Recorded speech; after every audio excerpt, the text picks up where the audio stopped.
kalau bayangkan satu dunia adopt blockchain, kan? It became a seamless punya experience for you to have that NFT. NFT yang ada kepala tanduk macam ni contoh Yang mahal sikit. dapat certain discounts or certain perks lah. So maksudnya your game boleh baca je punya NFT punya data, and then it will create a character based on that NFT. Tapi kalau orang tak main game, So kalau bukan orang main game, so ni bagi contoh lah semua. Dia bagi contoh as in aku tak main game, aku tak tahu. siapa kisah kan. Sebab aku duduk Malaysia Betul 10 lah, tahun betul lah. lah. Aku takkan nak pindah pun negara baru. Make Melainkan sense. kalau Malaysia ni tiba-tiba macam dah hancur apa semua, macam aku kena pindah lah. Kalau ada orang ada 100,000 followers, macam itu lesen kau untuk masuk kerja aku. Contoh lah. Macam itu requirement tutup mata lah. Itu tutup mata requirement. Tapi kalau kau ada 1,000, kau kena Kena tunjuk NFT aku lah. So perks aku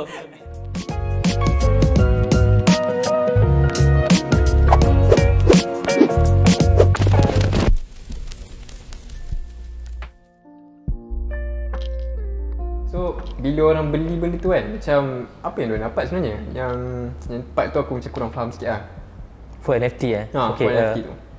Dia macam ni, aku rasa sejak introduction of blockchain ni, it introduce a new type of behavior and also market punya ecosystem. Okay. Dalam dunia baru ni. Contoh semua bila orang cakap NFT, in term of technical developer, NFT is such a beautiful thing lah. Bukan sekadar gambar Bukan lah. sekadar gambar. Sebab Okay. if you understand how smart contracts is being done dengan apa tu NFT secara technical, you are betting on the future where kalau bayangkan satu dunia adopt blockchain, kan? It became a seamless punya experience for you to have that NFT. Faham tak? So maybe that's one of the driven punya sentiment lah why people buying NFT. Sebab bayangkan macam ni, aku beri contoh lah. Ni contoh yang best juga kalau aku cakap dengan orang. Kan orang selalu cerita pasal metaverse kan. Okay, imagine a world di mana kita ada ecosystem of games. Banyak gila game.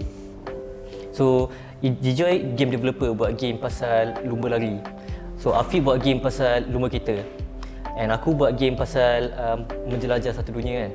So bayangkan kita ada banyak player baru kan. So player ni akan beli satu NFT, dan satu NFT ni can be used in all of our games. It doesn't need to be, faham tak? So maksudnya your game boleh baca je punya NFT punya data, and then it will create a character based on that NFT. Tapi kalau orang tak main game, So kalau bukan orang main game, so ni bagi contoh lah semua. Dia bagi contoh as in aku tak main game, aku tak tahu. Betul soalan tu. enggak soalan tu. Aduh. Tapi okay, ni kita guna contoh game dulu lah. So kira macam okay lah, dia fine. beli satu NFT ni, so dia dapat access to all of my games. So setiap kali Dia boleh guna karakter dia lah. dia boleh guna karakter yang sama. So NFT tu adalah karakter. So and then tiap kali dia buat macam some sort of achievement kat sini. Achievement Maksudnya- tu boleh di record dalam dia punya NFT. So it can be brought to your game. Mungkin dalam game kau cakap, oh kau kena main game Jijoy sampai level 50 baru kau boleh main game aku. Dapat. Ataupun you need to have NFT tu juga untuk main game aku. Tak kisah. So kira macam with that one NFT, dia boleh ada access untuk to a bunch of stuff like this lah. This is one of the ecosystem yang cuba berlaku dalam dunia blockchain, tapi diorang still tengah developing lah. I'm not sure how it's gonna be in the future. This is what they call Disneyland of NFT. Ada diorang nak buat macam ada banyak gila franchise, diorang create a new franchise. With one of the NFT, you can play around with all of these rides. Tapi ini just contoh kat game. Ini pun dah salah satu contoh paling basic metaverse lah. Bila orang cakap pasal metaverse, oh kenapa kena beli NFT untuk metaverse? This is one of it lah. Kira macam aku beli NFT ni dengan ada utility untuk masuk setiap of these rides. And then banyak lagi lah. Smart contract ni pun dah introduce so much punya new behavior dalam market sampai NFT ni dia bukan setakat sekadar gambar tau, sebab it is written in the smart contract. Okay. You can also create a logic dalam smart contract tu. NFT ni boleh behave a certain way. Contoh aku bagi contoh, mungkin aku distribute an NFT kan. NFT ni aku bagi kat Jijoy, Afiq dengan aku kan. Mungkin kita nak pastikan NFT ni kita dah naik harga gila. Tak tahu lah, somehow semua tengok NFT kita harga mahal nak mampus. Tapi aku rasa macam aku nak ada passive income dengan aku punya NFT. How can I do this thing? So kita tiga boleh decide, masuk NFT kita dalam satu tabung. Dan tabung ni akan bagi akan generate a passive income based on tak tahu lah, mungkin setiap kali orang beli NFT kita, certain portion of that profit akan masuk orang, akan bagi ke kita tiga sebab kita willing to put our NFT inside that. Kenapa kita nak buat macam tu? There could be many reasons. Maybe sebab kita deserve some sort of profit sharing because we take the risk in case harga NFT ni jatuh. Macam tu lah, there's a lot of room to play. Ya, aku tengok macam NFT ni bila kau own benda tu, it's like macam identity. Okay, yang ni untuk kau, ini untuk kau, ini untuk aku. Maksudnya benda tu unik lah. Benda tu unik sebab smart contract tu macam yelah macam surat beranak kan. Satu je. Surat beranak tu mana ada aku punya surat beranak tiba kau pula masuk tiba kan. Boleh dua pula. Boleh tapi kau beli yang punya. Tak, tapi kan NFT dia boleh. Macam tu maksudnya. Mula-mula smart contract tu ni Afiq Nazari. Lepas tu aku beli pula. Lepas tu Jijol beli. So Jijol. Maksudnya macam boleh tukar lah. nama Cuma, tu. That NFT tu ataupun that NFT tu hanya seorang boleh pegang. So for me, I see that bila business nak adopt benda tu is that diorang akan ada a certain privilege bila diorang pegang benda tu macam sort of macam license. Macam contoh kau nak pergi satu tempat kau kena ada license kan, ataupun kau nak ni kau kena ada license yang mengatakan macam tiket ataupun pasport lah benda macam tu. tiket ataupun pasport lah. Ataupun kau nak pergi contoh lah nanti kalau contoh buat theme park, siapa yang ada license ni dia dapat 50% theme park. NFT yang ada kepala tanduk macam ni contoh yang mahal sikit dapat certain discounts or certain perks lah. So itu antara business adoption yang I think that they can do, ataupun a certain market punya segment. Macam contoh, in fact kalau kita nak adopt kat restoran pun, this menu yang signature menu, orang yang ada NFT tu je only accessible by orang yang ada NFT je. Baru dia akan dapat different menu tu. Restoran tu 5 star, semua orang nak pergi, tapi dia ada 2 menu. Satu menu klise contoh, satu lagi macam secret menu lah. satu lagi secret menu only NFT. Those yang ada NFT holders ni. Tetapi this industry, NFT industry ni for me is not matured yet lah. So that's why there's not a lot of business owner ataupun company yang see this NFT punya sini ada values. Tetapi ada je company yang besar memang dah masuk dalam benda ni. Contoh macam Nike, tapi diorang buat benda tu macam hype beast punya cara lah. Macam nak main-main lah kot. Diorang tak buat, dia tak buat benda tu untuk semua outlet dia ke apa ke. Dia keluarkan NFT kasut. Contoh dia keluarkan NFT kasut tu, kan biasanya orang kena beratur. So kali ni orang tak payah beratur dah. Siapa yang beli NFT tu, dia boleh ambil terus. dia boleh ambil kasut tu terus. Dia kena beli kan kasut tu. Yelah. Tapi dia tak payah beratur. Dia beratur. So that are some of the perks yang kita boleh integratekan untuk jadikan sebagai utilities dekat dalam bisnes. Tapi benda tu masih tak ni. Macam contoh macam aku cakap dia kan. Kalau ada orang ada 100,000 followers, macam itu lesen kau untuk masuk kerja aku. macam itu requirement tutup mata lah. Itu tutup mata requirement. Tapi kalau kau ada 1,000, kau kena kena duit NFT aku lah. So perks aku kena duit NFT khas untuk di hire lah. Contohnya macam tu. So nanti mungkin some other time orang yang ada NFT macam ni, mungkin dia boleh dapat pass untuk kerja kat Google ke. Oh, menarik ya. Itu kalau scene kalau dia dekat itu kalau dia nak cari kerja. Dia banyak adoption yang kita boleh buat, sama ada in marketing, sama ada in HR. In fact benda-benda macam tu pun kita boleh buat. Operations, business operations semua boleh buat. Cuma sebab benda tu dia macam barang yang siapa-siapa boleh own. It's a license. It's a license yang kalau kau ada kau boleh pergi mana-mana. Macam contoh Starbucks drive-thru. Ada je benda tu 10% discount. Kita lekat kat kita kan. Tapi problem kita sekarang ni kalau orang ambil kat kita contoh ataupun ada stiker tu kan, buy one free one. Contoh. Tapi now it's a different story lah. We just show that we have NFT. Okay, ni NFT aku. Kena verify benda tu lah. Dia verify, dia pun check. Oh betul lah. Afiq ada ni gambar ni. Gambar pegang botol Starbucks. Contoh. Maksudnya kalau aku screenshot benda tu tunjuk tak jadi lah. So antara benda tu boleh buat kat dokumen dia. Siapa ada tu dia akan dapat a certain percentage and perks lah. Ataupun dia boleh kumpul points. That points tu dia boleh guna untuk apa-apa. Satu lagi yang aku dapat sebab NFT ni pun it plays around with the macam mana? Tribalistic nature of manusia, faham tak? Manusia somehow memang ada bersifat tribal kan. Dia bukannya benda buruk. Memang kita suka nak associate diri kita with a certain group of people. Betul. Kira macam kan kita tahu NFT apa, BAYC, Bot Yak 8 tu semua. Itu macam one of the most successful punya NFT projects yang mana orang sanggup beli sebab that project associate with a group of high net worth lah. high net worth punya people. So kalau macam contoh dulu orang nak kata dia high net worth, dia mungkin beli LV, Gucci. Tapi after 10 to 15 years, kalau kau letak je gambar NFT tu kat profile picture kau, orang macam kau tak payah cakap kau umur berapa, tapi kau memang power lah. Orang dah tahu dia ni kamu kaya lah. Kau kaya. sebab aku ada kawan aku ada NFT tu BAYC.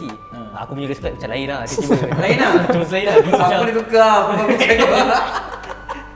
kena BAYC juga lah. Macam tu. Sebab dia macam gambar biasa, tiba tukar gambar BAYC. Ui. Tak ada apa-apa lah. Betul lah. Dia dah jadi macam the way kau macam orang suka belagak lah. Which is tak bagus. Which is tak bagus pun. In a way tak bagus. Dalam Islam pun kalau kau hidup berpuak-puak pun tak bagus. Cuma itu apa orang suka lah. Kau janganlah buat perangai macam tu.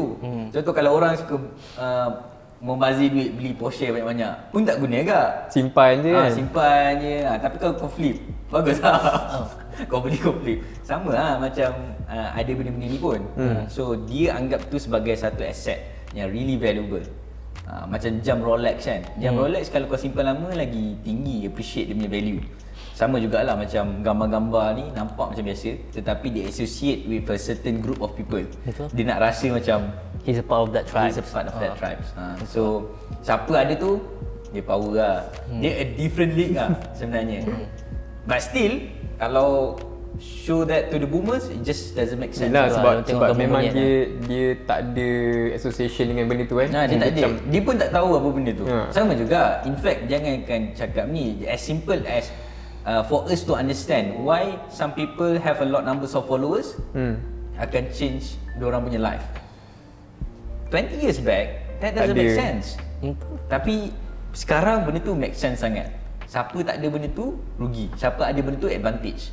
So NFT is just the beginning lah, I can say.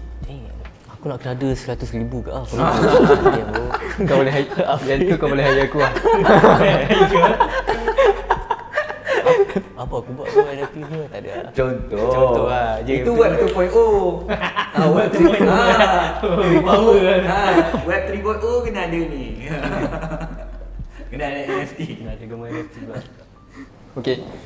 Fik, aku rasa macam dah banyak gila kita sembang ni. Macam aku Pening pun kepala. tak tahu ada orang faham ke tak sebenarnya.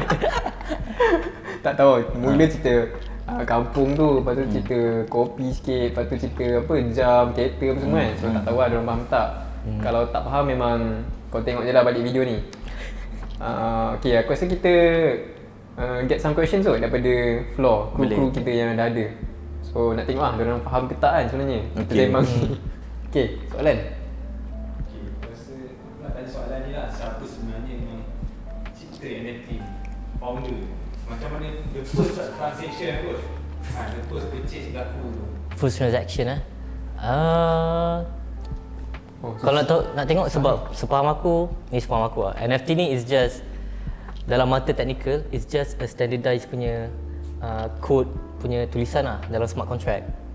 Basically, diorang dalam community Ethereum ni Ethereum lah, diorang yang dapat the credit sebab diorang yang introduce all of these new type of tokens and NFT lah, community diorang. So diorang selalunya ada a group of developer berkumpul tiap-tiap bulan. Aku tak tahu lah berapa lama diorang kumpul, tapi diorang akan kumpul lah, diorang akan bincang. Kita kena set a standardized punya cara menulis code untuk smart contract. Sebab sebelum diorang berkumpul ni memang semua bersepah lah, developer main tulis cara diorang sendiri, Ikut suka hati lah. ikut suka hati, and it became a problem lah untuk scale punya proses. Maksudnya macam mana kalau semua businesses nak adopt this kan? Bukan setakat semua businesses lah, apa-apa business nak adopt smart contract tapi tak ada siapa yang standardize kan how this code should be written. So this developer, dia orang berkumpul and then they come up with a name lah, nama dia ERC721. So ERC721 is just a document. Pelik sikit lah, dia macam basically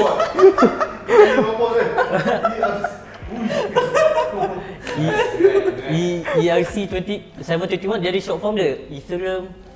Itu macam lagi panjang. Tak apa, tapi basically ERC-721 is just a document di mana semua developer setuju untuk tulis NFT. Inilah cara standard. Inilah cara menulis NFT punya token. So bila cakap siapa cipta, aku tak tahu. Aku ada lah orang cipta, orang yang introduce the ECA. Aku rasa macam okay, that's one thing ah. Tapi aku rasa macam this kind of adoption of this concept ni sebenarnya dah lama dah. Macam macam contoh kau beli apps pun dekat phone pun macam mana cakap macam dalam apps tu ada features-features lain. Bagi aku benda tu dah sama dah macam NFT. Macam this towards certain features. Cuma kalau kau beli NFT, kau pakai Ethereum ataupun kau pakai BNB. Tapi kalau ni kau pakai fiat. Duit yang betul lah. Cuma kau beli features kat dalam tu. Contoh aku ambil Grammarly. Grammarly kau nak beli features yang ada sekian-sekian. Betul. So orang beli kat situ macam beli NFT lah. Betul. Sama juga macam contoh kalau kat dalam game. Beli apa? Ada in game punya item kan. Beli pedang ke, baju ke. Betul. So that kind of things yang aku rasa macam sebenarnya kita dah start lah. Dah start benda ni lama dah. Cuma kita tak sedar je benda tu. And dia tak directly translate kata okay benda ni kena bayar duit. Betul. Tapi pelik lah kenapa macam aku tak make sense lah. Kenapa orang main game berapa ringgit lah, $2 Banyak untuk up level kan. So ada untuk dapat certain item kan. RM5 ada? Lebih ada kat 10,000. Depends lah. Tapi ada orang yang sanggup untuk spend Berapa banyak? tak tahu lah. Tapi aku faham lah soalan kau. So dorang sanggup spend kan with that amount of money untuk ada karakter yang looks good dekat dalam game. Betul. Tapi it just doesn't make sense kalau kita tak main game lah. Macam kalau tak main game tak susah aku. So aku rasa this is how the marketplace lah. Kira macam kalau game yang buat in game punya item, diorang punya ekonomi juga sebenarnya. Diorang tak perlukan blockchain pun sebab they can buy and sell untuk orang yang main game yang sama. So they have a really small punya ekonomi kat situ. Community tu yang generate duit untuk dia lah. Untuk besar semua ni. Tapi kenapa kita nak adopt NFT?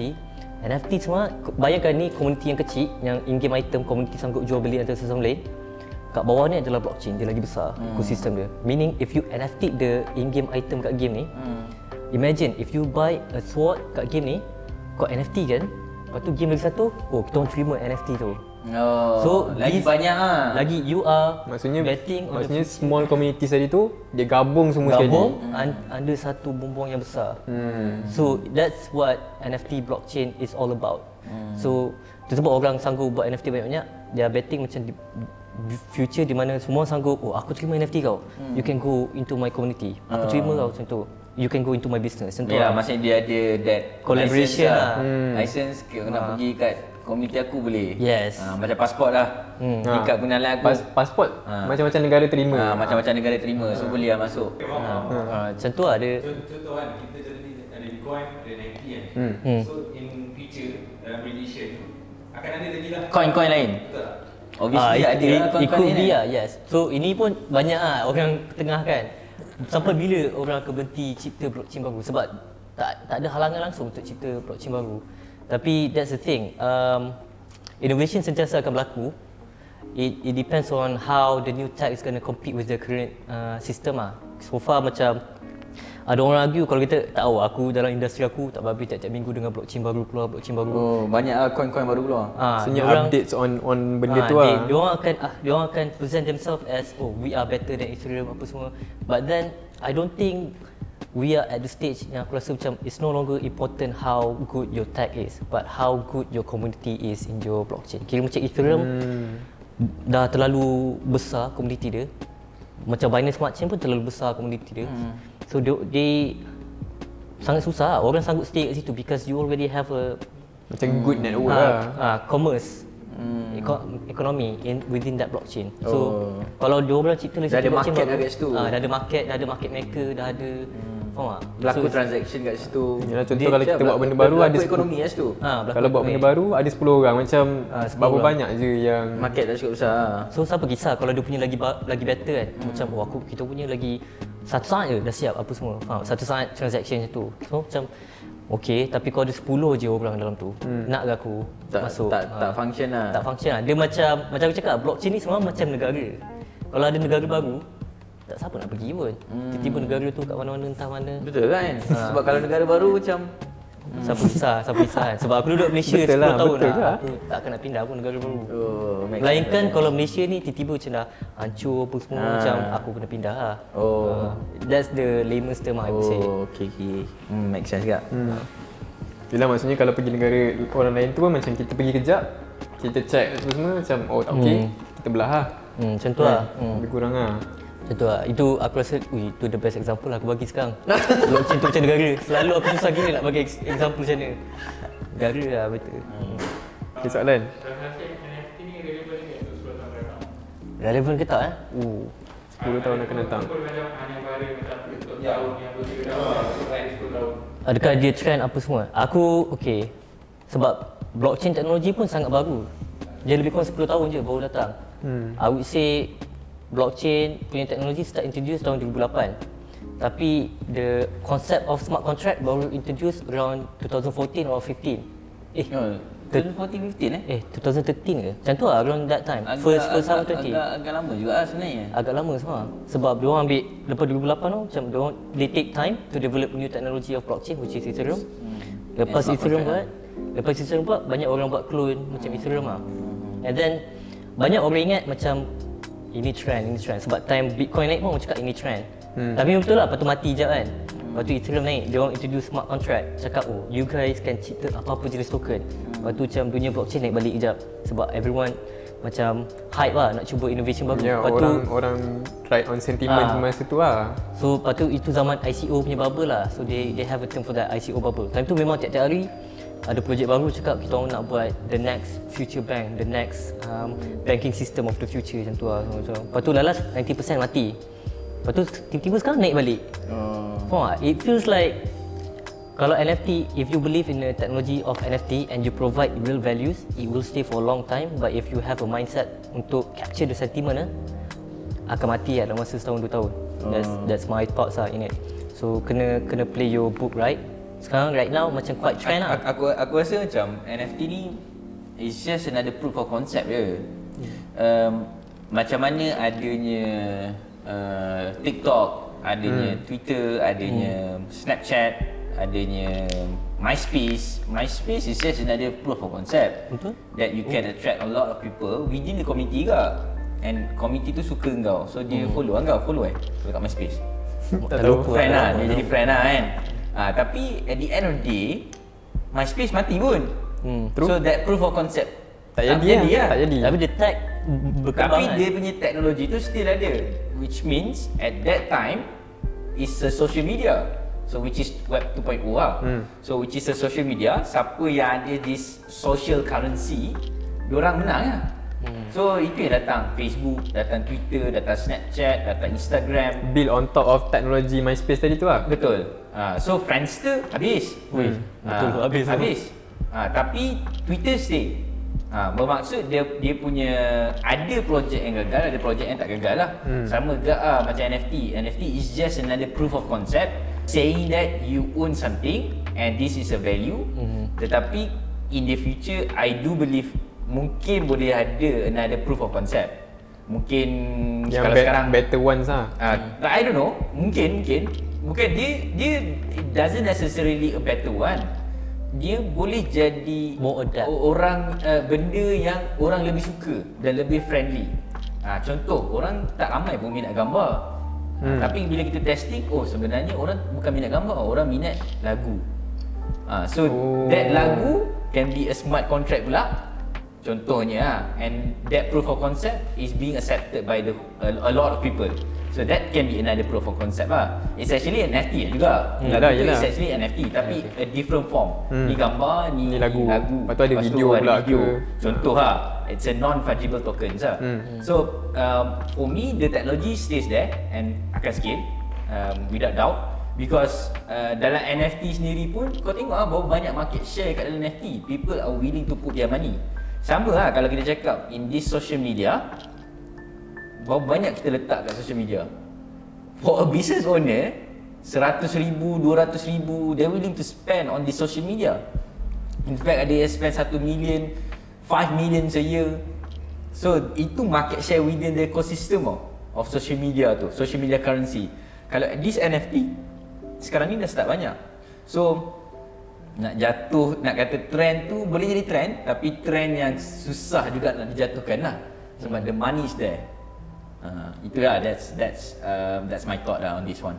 Tu aku macam setuju juga on that, sebab the tech itself, this is what I'm imagining lah korang cakap. Sebab kau cakap NFT is actually not just gambar je boleh letak, it can be anything. So I imagine a world, maybe there's a new type of innovation, somehow we can bridge dunia betul dengan dunia digital lebih baik.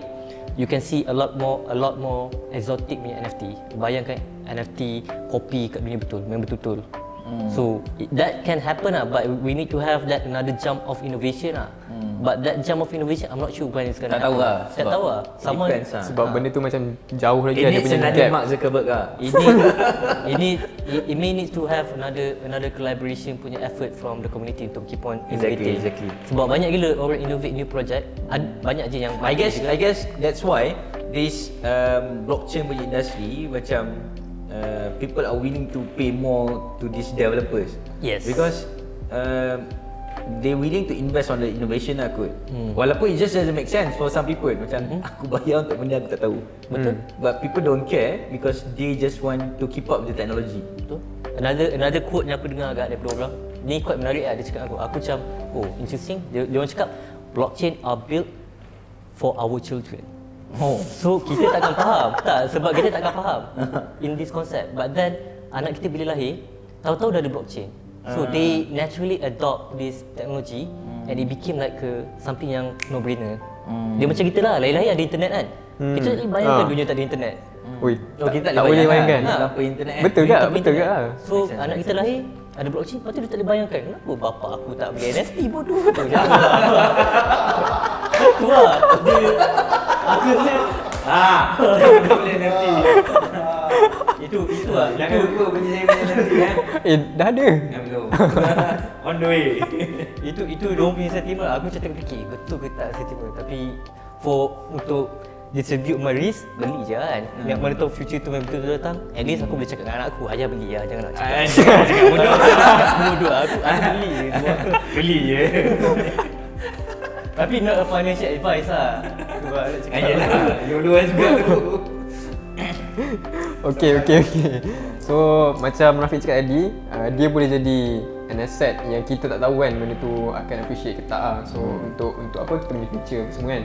So kalau korang macam yang nak jump into this kind of field tu, kena study dulu lah. Tapi aku rasa my thought is that if you find NFT yang ada good utilities that brings you value, it is no brainer lah. Macam contoh macam kau ada katakanlah ada this NFT project, harga dia RM1,000 and then kau dapat 1,000 cup free minum kopi. Macam it's a no brainer tau. RM1 satu.